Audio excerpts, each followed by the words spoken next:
আজ ডব্লিউটিসির বাইরে শুরু হওয়া প্রথম এবং একমাত্র টেস্ট ম্যাচ আফগানিস্তানের বিরুদ্ধে,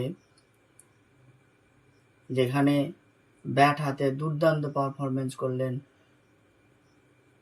রাহুল। ভারতে ওপেন করতে নেমে অসাধারণ ধৈর্য ও ক্লাস দেখিয়ে তুলে নিলেন নিজের 12তম টেস্ট সেঞ্চুরি।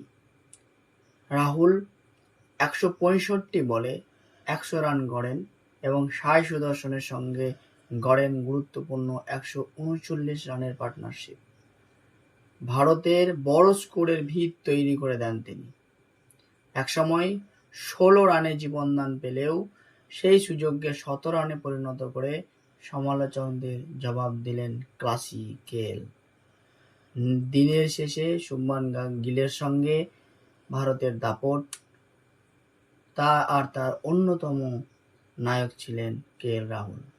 রাহুলের এই ইনিংসকে আপনি 10-এর মধ্যে কত দেবেন কমেন্টে জানাবেন। Thank you.